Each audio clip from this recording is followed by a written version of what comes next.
Good morning. मैं अभी इधर कलकत्ता आया हुआ हूँ, हॉलीडे इन एक्सप्रेस होटल। सुबह का समय है, थोड़ी थोड़ी हवा चल रही है। एयरपोर्ट के नज़दीक एरिया है, दमदम एयरपोर्ट के पास में। चलो सुबह सुबह आपसे गुड मॉर्निंग भी करते हैं और सीखते हैं व्हाट इज़ इंडेमनिटी, क्षतिपूर्ति जिसको हिंदी में बोलते हैं। So what is the principle of indemnity? You see, indemnity principle का सीधा सीधा मतलब है क्षतिपूर्ति। Means exactly we have to bring back the insured in same position which he or she was occupying just before loss. Now position means financial position. So we have to pay, the insurance company should pay exactly what he or she has suffered in terms of financial loss. Okay, now the effect of this principle is that insured should not be in a position to get profit. So for example, अगर उसकी पुरानी car है तो उसको नई car का पैसा नहीं मिल सकता, राइट। उसका 5 साल पुराना मोटरसाइकिल है तो उसको उतना ही पैसा मिलेगा जितना 5 साल पुरानी मोटरसाइकिल का होता है, राइट। नाउ अगर पार्ट्स रिप्लेस कर रहे हैं, पार्शियल डैमेज हो रहा है, तो पार्ट्स का depreciation according to age of vehicle लगेगा। So this is known as principle of indemnity. Most of the policies of general insurance based on this principle only.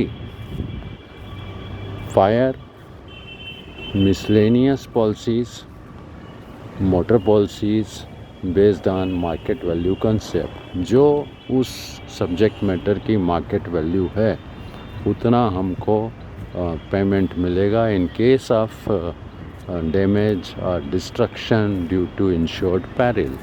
So this is the principle of indemnity. Now barring marine insurance and fire special type of policy which is known as reinstatement policy and machinery policy which is always on replacement basis, all other policies are indemnity policies. Now coming to the subject of life insurance and personal accident in general insurance, these policies cannot be issued on indemnity basis because life का जो value है, human का जो value है, it cannot be measured in terms of money. तो कोई ये नहीं कह सकता कि भाई एक व्यक्ति की कितनी उसकी वैल्यू है। Assets can be valued, can be traded in the market, can be replaced at a particular value, लेकिन आदमी का रिप्लेसमेंट नहीं हो सकता। उसकी कितनी वैल्यू है ये कह नहीं सकते। सो ह्यूमन बीइंग्स अगर उनका लाइफ इंश्योरेंस होता है या पर्सनल एक्सीडेंट का बीमा होता है तो ये इंडेमनिटी का प्रिंसिपल लागू नहीं होता है। Since indemnity is not applicable, the corollary principles of subrogation and contribution is also not applicable for life insurance as well as for personal accident policies in general insurance. इनको छोड़ के बाकी जगह प्रिंसिपल ऑफ इंडेमनिटी एप्लीकेबल होता है। अब ये है कि प्रिंसिपल ऑफ इंडेमनिटी मरीन में जो हम बोलते हैं थोड़ा रिलैक्स होता है। रिलैक्स इन द सेंस वहाँ पर एग्रीड वैल्यू पॉलिसी है, कुछ पुराने एंटिक पीसेस हैं या वर्क ऑफ आर्ट है या हेरिटेज व्हीकल्स हैं, वहाँ भी एग्रीड वैल्यू का कंसेप्ट होता है। तो जहाँ एग्रीड वैल्यू पॉलिसी होगी क्या वहाँ पर इंडैमिनिटी प्रिंसिपल को छोड़ दिया जाता है? नहीं, थोड़ा रिलैक्स करते हैं, मॉडिफाई करते हैं, but basic concept of indemnity is protected. वहाँ पर उसकी स्पिरिट, आत्मा को जिंदा रखते हैं। जैसे मरीन में ये नहीं है कि कुछ भी वैल्यू एग्री कर लेंगे। वहाँ पर CIF फार्मूला है, cost insurance freight plus 10% additional incidental charges. इससे ज़्यादा हम मरीन में एग्रीड वैल्यू पॉलिसी नहीं देते हैं।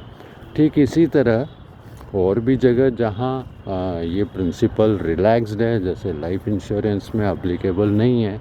इट डज़ंट मीन कि लाइफ इंश्योरेंस किसी को कितने भी अमाउंट का दे देंगे। वहाँ भी उसको इनकम से जोड़कर पॉलिसी इशू करते हैं।